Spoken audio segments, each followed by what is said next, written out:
बैठ नहीं सकते। बोलो सब।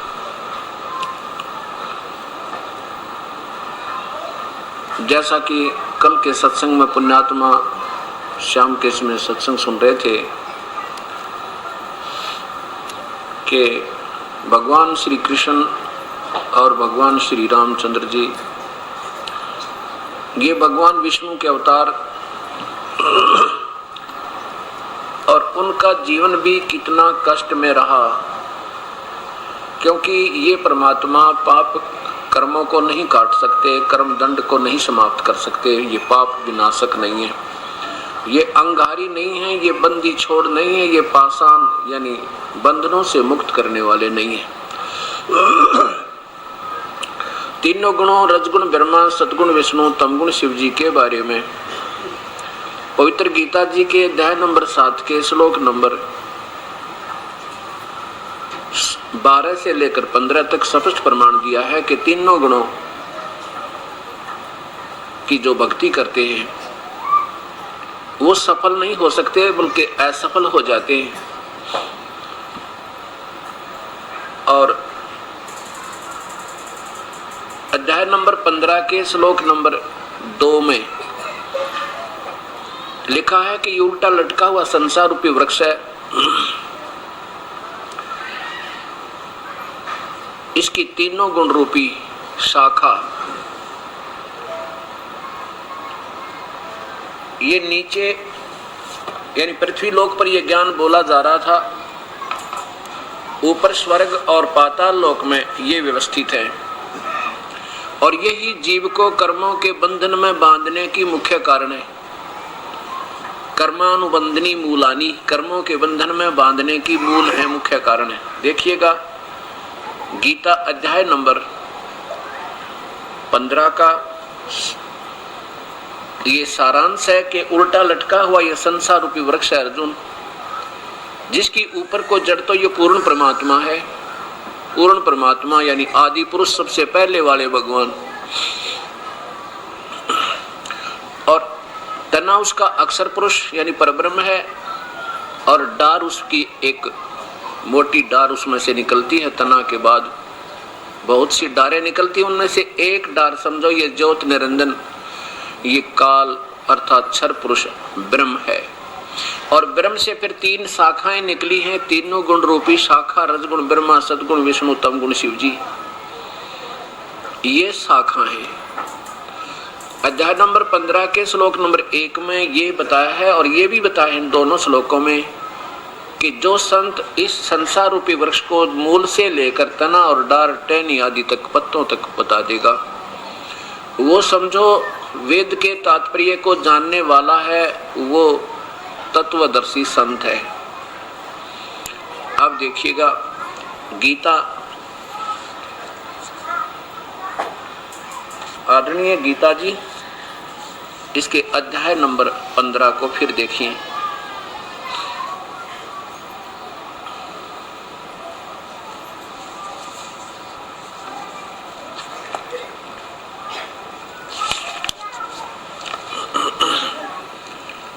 अथ पंथ 10 अध्याय यानी 15वां अध्याय।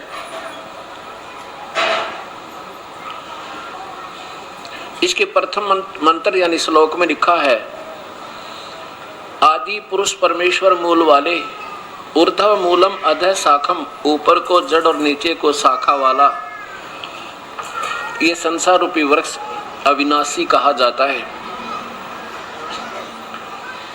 ऊर्ध्व माने ऊपर को जड़ तो वो पूर्ण परमात्मा है। आदि पुरुष माने जिसने सबसे पहले सारे ब्रह्मांड रचे थे। ये आदि पुरुष परमेश्वर मूल वाले ये पूर्ण परमात्मा तो जड़ है उस संसार रूपी वृक्ष की, यानी यहीं से खुराक चलती है और यहीं सब पत्तों और टहनी और डारों को प्रवेश करती है। ये तो आदि पुरुष परमेश्वर तो समझो जड़ है, और अधः शाखम नीचे को शाखा जो है इसकी, ये हिंदी इनका अनुवाद सही नहीं है। नीचे को शाखा, ये नीचे को शाखा, रजगुण ब्रह्मा, सतगुण विष्णु, तमगुण शिव जी, और अधः शाखा यानी नीचे को शाखा वाले शाखम, अश्वत्थम संसार रूपी पीपल के वृक्ष को अविनाशी कहते हैं, वेद जिसके पत्ते कहे गए हैं।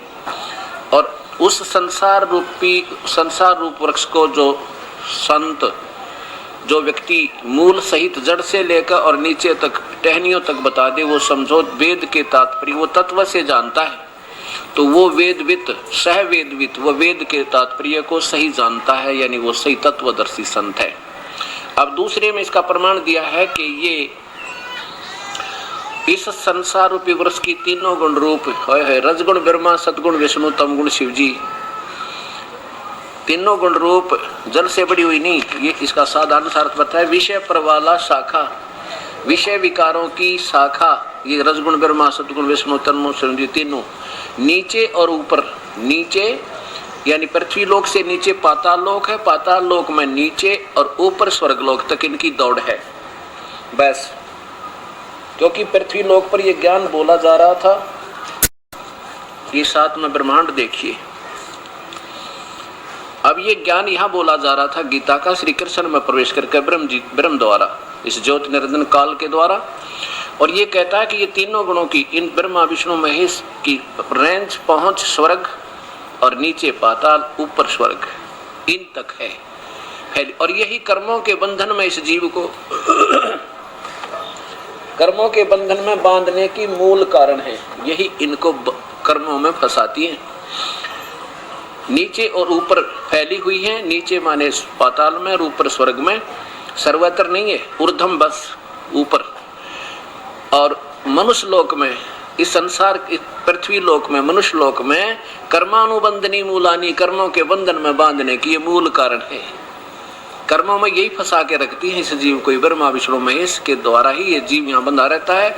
इन्हीं की पूजा करने से यही जन्म और मृत्यु में इसका सदा ये प्रोसीजर बना रहता है। ऊपर सभी लोकों में नहीं, ये अधः मान नीचे और ऊपर, बस ऊपर स्वर्ग लोक में और नीचे पाताल लोक में, ये सभी लोकों में ये नाप लिख दिया। अनुसंतानी केवल व्याप्त हो रही है, सभी लोकों में नहीं लिखाई, संस्कृत ऐसा नहीं बता रही। अब देखिए, इस संसार वर्ष का स्वरूप जैसा कहा है वैसा यहाँ नहीं है। काल भगवान जो गीता बोल रहा कहता है कि संसार रूपी वृक्ष को मैं ठीक नहीं बता पा रहा, जैसा मेरे और तेरे डिस्कशन में, यानी यहाँ विचार काल में जो मेरी तेरी वार्ता चल रही है, मैं नहीं बता पाऊंगा, क्योंकि न ही इसका नहीं पाया जाता, क्योंकि न तो इसका आदि है और न इसका अंत, और न ही इसकी अच्छी प्रकार कोई स्थिति है, क्योंकि मेरी समझ से बाहर है। इसलिए इस सुविरुद्ध मूलम यानी सतलोक तो अजर अमर स्थल है, इसलिए सुविरुद्धम मूलम, अति दृढ़ मूल वाले यानी अविनाशी स्थान सतलोक वाले इस संसार रूपी पीपल के वृक्ष को, अर्थात सारे ब्रह्मांडों के ज्ञान को इस सत्य ज्ञान रूपी शस्त्र द्वारा, हथियार के द्वारा काटा जा सके, समझा जा सके, अर्थात इस गुत्थी को सुलझाया जाएगा। जो कोई सूक्ष्म वेद, सूक्ष्म वेद के जानने वाला वो तत्वदर्शी संत मिलेगा तो इसको समझाएगा, ऐसा गीता बोलने वाला भगवान बता रहा। आगे देखो, चौथे श्लोक में स्पष्ट कर दिया, अर्जुन तेरा कभी भाग उदय हो जावा, ये तत्वदर्शी संत तुझे मिल जावे, उसके पश्चात उस परम पद रूप परमेश्वर को भली भांति खोजना चाहिए, जिसमें गए हुए व्यक्ति यानी साधक पुरुष फिर लौटकर इस संसार में जन्म मृत्यु में नहीं आते। और ये परमात्मा कौन है? ये वही परमात्मा है जिस परमेश्वर से इस सारे ब्रह्मांडों की रचना हुई, अर्थात पुरातन संसार उसकी प्रवृत्ति विस्तार को प्राप्त हुई है। उसी आदि पुरुष नारायण परमेश्वर की मैं शरण हूँ, मैं भी उसी की पूजा करता हूँ, ये काल भगवान कह रहा है। इस प्रकार दृढ़ निश्चय करके उस परमेश्वर का मनन और निधिध्यासन करना चाहिए, उसी की पूजा करनी चाहिए। अब देखो, अपनी पूजा को तो बताते अर्जुन, मेरी शरण में रहेगा तो जन्म मृत्यु तेरी और मेरी सदा बनी रहेगी। देखिए अध्याय नंबर 4 का और श्लोक मंत्र नंबर 5।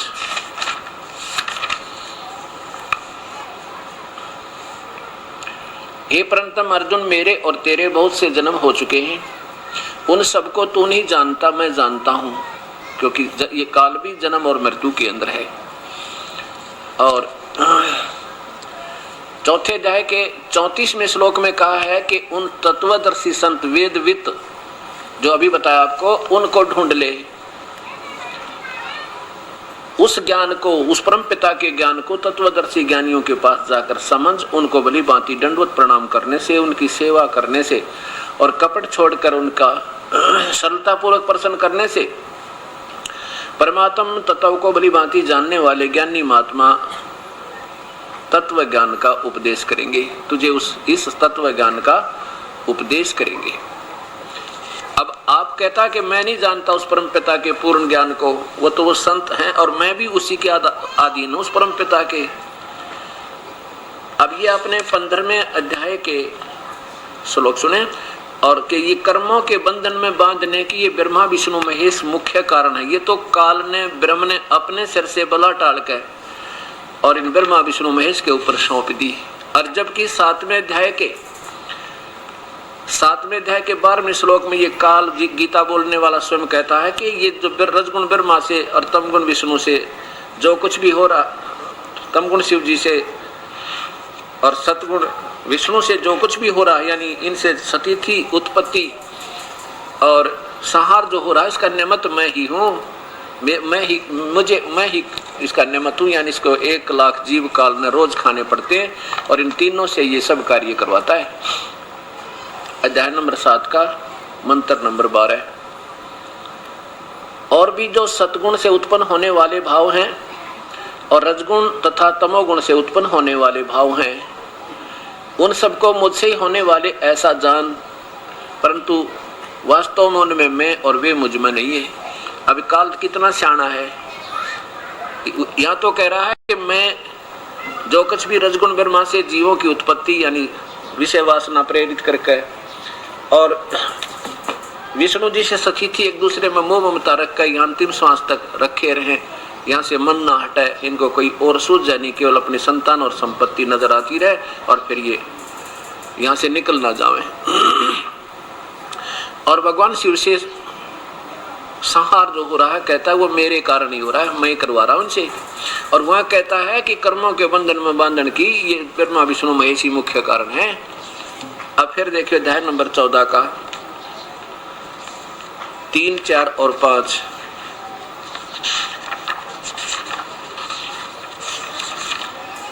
क्या कहता है ये काल भगवान कि ये दुर्गा प्रकृति तो मेरी पत्नी है और मैं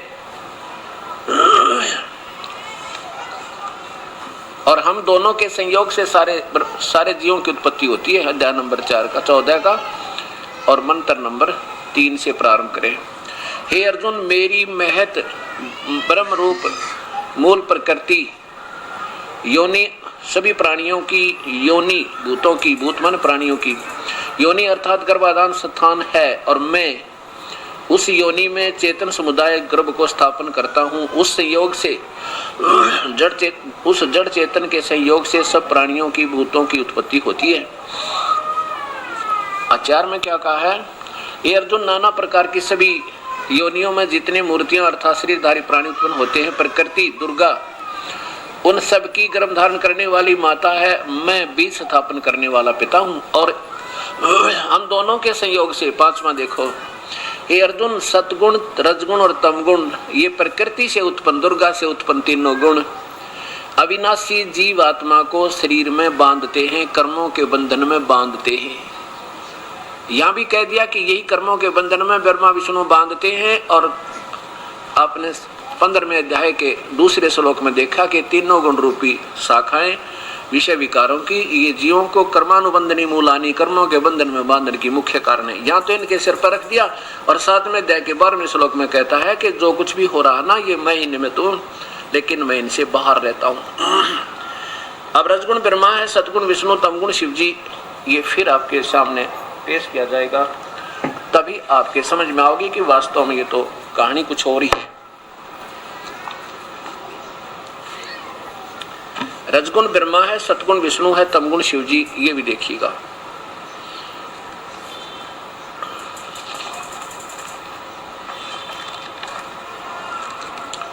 ये है देवी भागवत अथ देवी भागवतम सभाष्टिकम समात्यम खेमरा श्री कृष्णदास प्रकाशन बंबई। इसके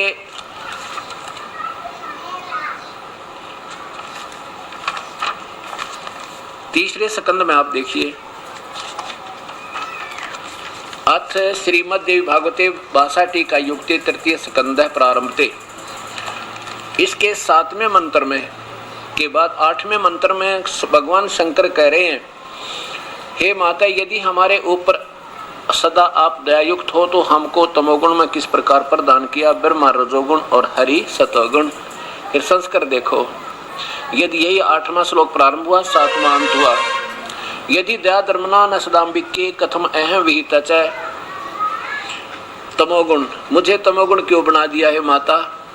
और कमल जय, कमल से उत्पन्न होने वाले ब्रह्मा को रजोगुण संभव रजोगुण क्यों बना दिया।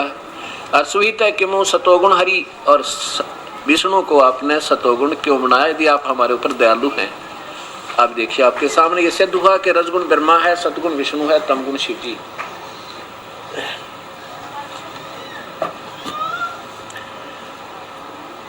अब ये प्रसंग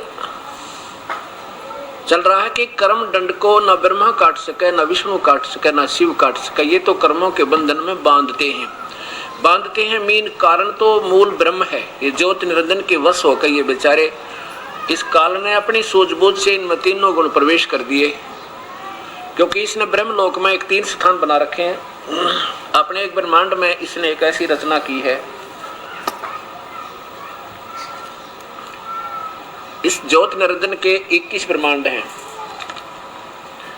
ये ज्योत निरंजन के 21 ब्रह्मांड हैं। ब्रह्म कहो, ज्योत निरंजन कहो, इसको क्षर पुरुष कहो, ईश कहो। इसने 20 ब्रह्मांडों को, ये एक ब्रह्मांड है, ऐसे ऐसे 5 ब्रह्मांडों का एक ग्रुप बना के एक महाब्रह्मांड बनाया। ऐसे ऐसे 4 महाब्रह्मांडों में 20 ब्रह्मांडों को रोक दिया, 5-5 का ग्रुप बना के। और 21 में को एक महाब्रह्मांड तुल इसने स्वयं स्थान ले रखा है। यहाँ पर ये नकली सतलोक, अलखलोक, अगमलोक, अनामी लोक बना रखे हैं। और यहाँ स्वयं 1 लाख प्राणियों के सूक्ष्म शरीर को तपतशिला पर भून के उनमें से गंध निकालता है। और इतने तड़पते हैं ये प्राणी, वहाँ पर बहुत बुरा हाल हो जाता है। फिर कर्म आधार पर अपने इन ब्रह्मांडों में भेज देता है। ये काल का जाल है। इनमें से एक ब्रह्मांड, जो ये एक ब्रह्मांड है, उसकी अब विस्तृत व्याख्या देखिए। ये एक ब्रह्मांड आपने देखा था, ये है वो सारा। इसको अंड भी कहते हैं, इसी को पिंड भी कहते हैं, इसी को ब्रह्मांड भी कहते हैं। अब यहाँ इस काल ने एक ब्रह्मलोक बनाया है। ये स्वयं ज्योत निरंजन, ये ब्रह्म काल महाविष्णु इस एक रजोगुण प्रधान क्षेत्र बनाकर या महाब्रह्मा के रूप में स्वयं रहता है। और दुर्गा शेरा वाली को महा सरस्वती के रूप में रखकर यहाँ इनके संयोग से जो पुत्र उत्पन्न होता है उसको रजोगुण बना देते हैं। और ये रजोगुण प्रधान क्षेत्र है और उसका नाम ये ब्रह्मा रख देते हैं। फिर उनको बेहोश कर देते हैं। इसके बाद ये एक सतोगुण प्रधान क्षेत्र बना रखा। इसमें स्वयं ये काल महाविष्णु बनकर और दुर्गा को सावित्री पार्वती महालक्ष्मी रूप में रखता है। स्वयं महाविष्णु बन जाता है और दुर्गा को महालक्ष्मी रूप में रखता है। यहाँ इनके संयोग से इस सतोगुण प्रधान क्षेत्र में जो पुत्र उत्पन्न होता है उसको सतोगुण बनाकर और उसका नाम विष्णु रख देते हैं। फिर इनको बेहोश कर देते हैं। उसके बाद ये तमोगुण प्रधान क्षेत्र है। ये स्वयं सदाशिव, ये महाशिव का रोल स्वयं ये काल करता है और पार्वती रूप में दुर्गा को रखता है। इनके संयोग से जो यहाँ पुत्र उत्पन्न होता है उसको ये तमोगुण बना देते हैं और इसका नाम शिव रख देते हैं। अब तीनों को बेहोश कर देते हैं। अब ये बेचारे इनकी ही सूझबूझ से ये गुण युक्त हो गए। अब इनका दोष कति नहीं, लेकिन अब जो गुण हो गए तो कर्म इनके ज्यों के तो ही रहेंगे, लक्षण वही रहेंगे। अब ये समझना अपन। अब गीता जी के 7वें अध्याय के 18वें श्लोक में ये ज्योत निरंजन काल ब्रह्म गीता बोलता हुआ कह रहा है कि तीनों गुणों की भक्ति तो मूर्ख लोग करे, रजगुण ब्रह्मा, सतगुण विष्णु, तम गुण शिव जी, अध्याय नंबर 7 के 12 से लेकर 15 तक, 20 से 23 तक स्पष्ट कर दिया। और अपनी भक्ति भी कहता मेरी भी घटिया है, क्योंकि मेरी पूजा से जीव के कर्म दंड नहीं कटे और 84 लाख योनियां नहीं मिट सकती, जन्म और मृत्यु बनी रहेगी। वो परमात्मा कोई और है, उसी की रजा से, उसकी कृपा से तू परम शांति और शाश्वत स्थान को प्राप्त होगा। जैसे अपने स्वयं के बारे में 4थे अध्याय के 5वें श्लोक में खुद कहता है कि मेरे और तेरे अर्जुन बहुत जन्म हो लिए,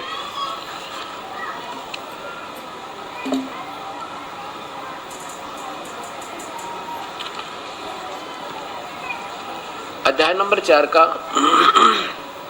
मंत्र नंबर 5 है ये। हे परंतम अर्जुन, मेरे और तेरे बहुत से जन्म हो चुके हैं, उन सबको तू नहीं जानता, मैं जानता हूं। और साथ में ये बताता है कि दूसरे अध्याय का 12वें श्लोक में, अध्याय नंबर 2 का श्लोक नंबर 12 मंत्र आपको दिखाते हैं। उसमें ये स्वयं कहता है कि ऐसा भी नहीं है कि पहले मैं और तू सब नहीं थे। अध्याय नंबर 2 का और मंत्र नंबर 12 देखो। गीता बोलने वाला भगवान कहता है कि अर्जुन, न तो ऐसा है कि मैं किसी काल में नहीं था और तू नहीं था, अथवा ये राजा लोग नहीं थे। ऐसा भी नहीं कि इससे आगे हम सब नहीं रहेंगे, अर्थात जन्म और मृत्यु अपनी बनी रहेगी। फिर इस 27 में क्या बताते हैं, दूसरे अध्याय का 27 नंबर देखिए।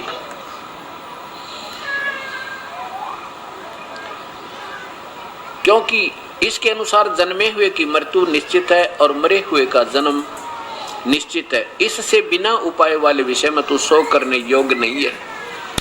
क्या बता दिया?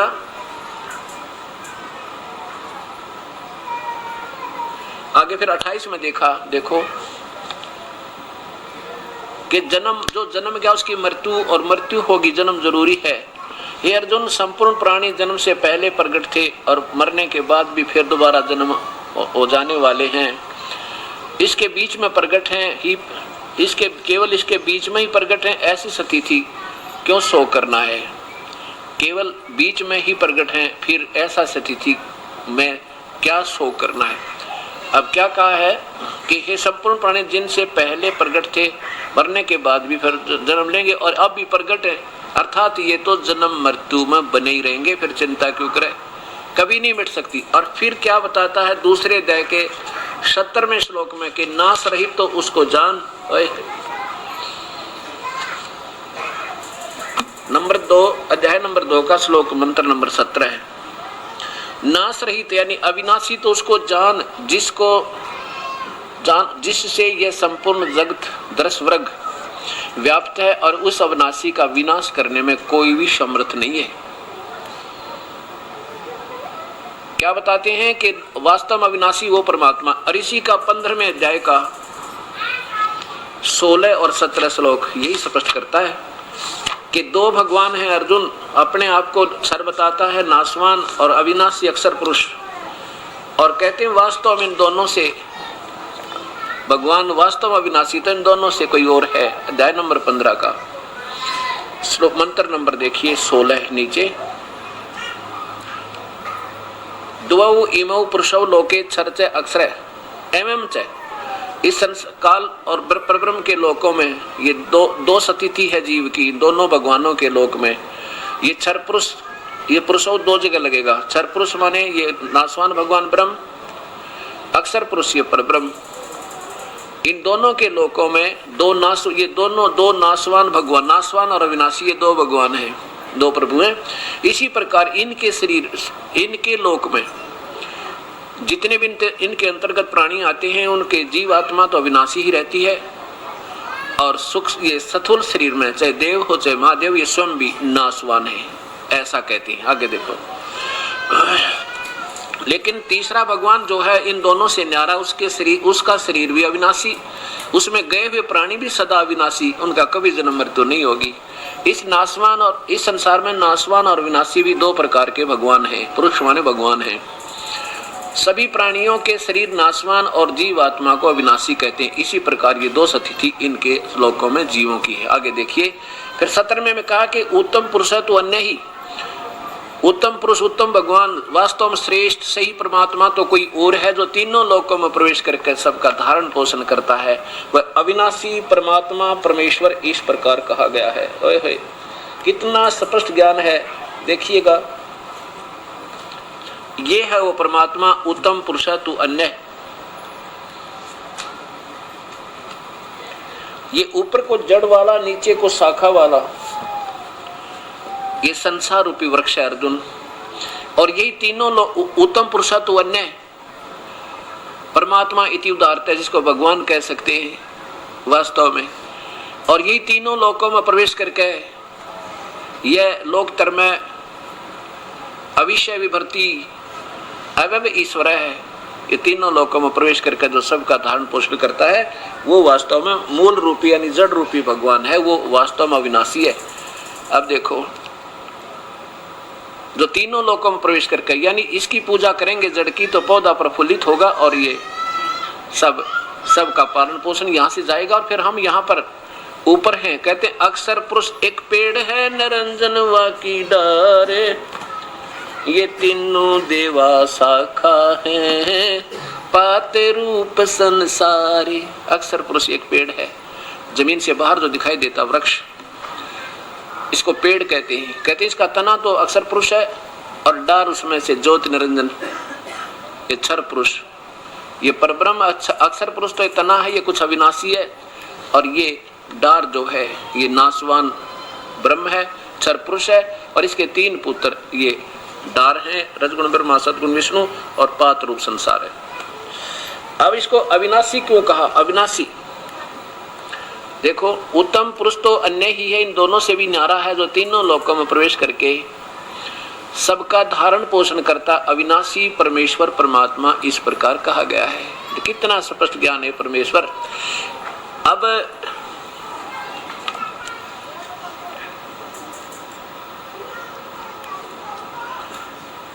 आगे ये जो 18वें श्लोक में क्या कहा ज्योति निरंजन ने, गीता बोलने वाले भगवान ने, इसने ये कहा कि जो नादान लोग मुझे ही पुरुषोत्तम मानते हैं, किस लिए पुरुषोत्तम कहते हैं मुझे? मैं पुरुषोत्तम नहीं हूँ, मैं तो मेरे अंतर्गत मेरे लोक में मेरे 21 ब्रह्मांडों में जितने प्राणी हैं उनसे तगड़ा हूँ। चाहे वह स्थूल शरीर में देव महादेव राजा रंग प्राणी कुछ भी हैं, और चाहे वो जीवात्मा रूप में है, इन दोनों से मैं अतीत हूँ, तगड़ा हूँ। इसलिए पुरुषोत्तम नाम तो प्रसिद्ध हूँ इन लोकवेद के आधार पर। लोकवेद माने अपने अपने हिसाब का सोचा हुआ ज्ञान, अपने आप बनाया हुआ, अपनी सोचता जो शास्त्र के अनुकूल ना हो। इसलिए लोक वेद के आधार पर मुझे पुरुषोत्तम मानते हैं। वास्तव में पुरुषोत्तम तो वो तीसरे नंबर का भगवान है। फिर देखिए, क्योंकि यहाँ उलझा देंगे तुम्हें ये नादान संत जिन्होंने अभी तक इस ज्ञान का अनर्थ कर रखा था। कहेंगे 18वें श्लोक में लिखा 15वें अध्याय के में कि मैं पुरुषोत्तम हूँ। नहीं, ये क्या लिखा है? क्योंकि मैं नाशवान जड़ वर्ग क्षेत्र से अर्थात स्थूल शरीर में जितने भी प्राणी हैं उनते अतीत हूँ और अविनाशी जीवात्मा से भी तगड़ा हूँ, उत्तम हूँ। इसलिए लोक और वेद में लोके वेदे यानी लोक वेद से लोक वेद के आधार पर मैं पुरुषोत्तम नाम से प्रसिद्ध हूँ। वास्तव में पुरुषोत्तम तो ये स्वयं बता रहे हैं। ये 17वां श्लोक में, यहाँ देखिए 17वें श्लोक में, उत्तम पुरुष है तो कोई अन्य ही है। गीता बोलने वाला भगवान स्वयं बोल रहा है। तीनों लोकों में जो तीनों लोकों में प्रवेश करके सबका धारण पोषण करता है वह अविनाशी परमेश्वर परमात्मा इस प्रकार कहा गया है।